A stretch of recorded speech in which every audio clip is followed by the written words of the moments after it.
नमस्कार साथीहरु, तपाईहरुलाई फेरि पनि मेरो च्यानलमा स्वागत छ र म सौगात गुरुङ। आज चाहिँ म तपाईहरुलाई चाहिँ प्ले स्टोरबाट चाहिँ एप्सहरु यदि डाउनलोड भएन भने चाहिँ त्यो चाहिँ प्रब्लम कसरी चाहिँ सल्भ गर्ने है, त्यो चाहिँ म तरिका सिकाउन गइरहेको छु। त्यसको लागि चाहिँ तपाईहरु यता प्ले स्टोरमा जानुस् है, प्ले स्टोरमा जानुस्। प्ले स्टोरमा गइसकेपछि माथि देख्न सक्नुहुन्छ राइट कर्नरमा यहाँ आफ्नो आइकन हुन्छ अनि यसमा जानु होला। यसमा गइसकेपछि यहाँ तल देख्न सक्नुहुन्छ सेटिङ, तल देख्न सक्नुहुन्छ यहाँ सेटिङमा जानु होला। सेटिङमा गइसकेपछि यहाँ चाहिँ सेकेन्डमा देख्न सक्नुहुन्छ नेटवर्क प्रिफरेन्स भनेको छ है, यसमा जानु होला है। यसमा गइसकेपछि ड्रप डाउन एरोमा क्लिक गरिसकेपछि यस्तो खुल्छ। यसमा चाहिँ हामीले फर्स्टको अप्सनमा जानु होला, एप डाउनलोड प्रिफरेन्स भनेको छ नि, यसमा जानु होला, यसमा क्लिक गर्नु होला। यसमा क्लिक गरिसकेपछि तपाईको चाहिँ यसमा हुन सक्छ, त्यही भएर चाहिँ डाउनलोड नहुन सक्छ, किनभने यसमा भयो भने चाहिँ वाइफाईमा मात्रै डाउनलोड हुन्छ, डाटाबाट चाहिँ डाउनलोड हुँदैन है।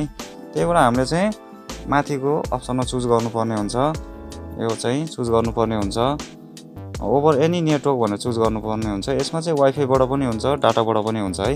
अनि त्यसपछि ओके गरिदिनु होला, त्यसपछि ओके गरिदिनु होला। अनि फेरि अब चाहिँ हामी चाहिँ यसो गर्दा पनि तपाईको एप्लिकेसन डाउनलोड भएको छैन भने तपाई फेरि तल जानु होला स्क्रल डाउन गरेर। अनि तलपट्टि देख्न सक्नुहुन्छ यहाँ एबाउटको अप्सन, यहाँ एबाउट छ, यसमा जानु होला। एबाउटको ड्रप डाउन मेनुमा गइसकेपछि तल फेरि स्क्रल डाउन गर्नुस्। स्क्रल डाउन गरिसकेपछि तल देख्न सक्नुहुन्छ यहाँ अपडेट प्ले स्टोर भनेको छ है, यसमा अपडेट प्ले स्टोरमा अपडेट गर्नु होला है, क्लिक गरेर है। अपडेट प्ले स्टोर भन्छ, गट इट भनेको छ। यहाँ चाहिँ अब Google play storage up to date भनेको छ, मेरो चाहिँ अपडेट अटोमेटिक पहिल्यै अपडेट भइसकेको छ हैन मेरो, त्यही भएर चाहिँ अप टु डेट भनेको छ। तपाईहरुको चाहिँ यो अपडेट नहुन सक्छ, अपडेट गर्नु होला है। अनि त्यसपछि गट इट गरिदिनुस्, मेरो भइसकेको छ।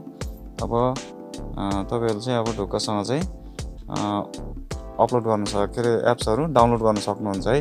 जस्तै म एउटा एप्स डाउनलोड गरेर देखाउँछु, कुनै पनि एप्स, जस्तै ल बिगो लाइभै भयो। यो बिगो लाइभ चाहिँ म डाउनलोड गरेर देखाउँछु है त। यसमा बिगो लाइभमा थिचेँ अनि इन्स्टल गरिदिनुस्, म इन्स्टल गर्छु।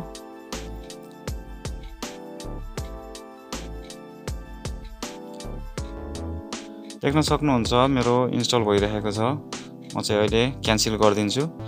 यसरी चाहिँ हामीले चाहिँ प्रब्लम चाहिँ सल्भ गर्न सकिन्छ है, एप्सहरु डाउनलोड भएन भने। हस्त साथीहरु, च्यानलमा नयाँ हुनुहुन्छ भने सब्स्क्राइब गरिदिनु होला, भिडियो मन परे लाइक गरिदिनु होला। फेरि पनि म यस्तै भिडियोहरु लिएर आउने छु, अहिलेलाई लाग्छु। धन्यवाद।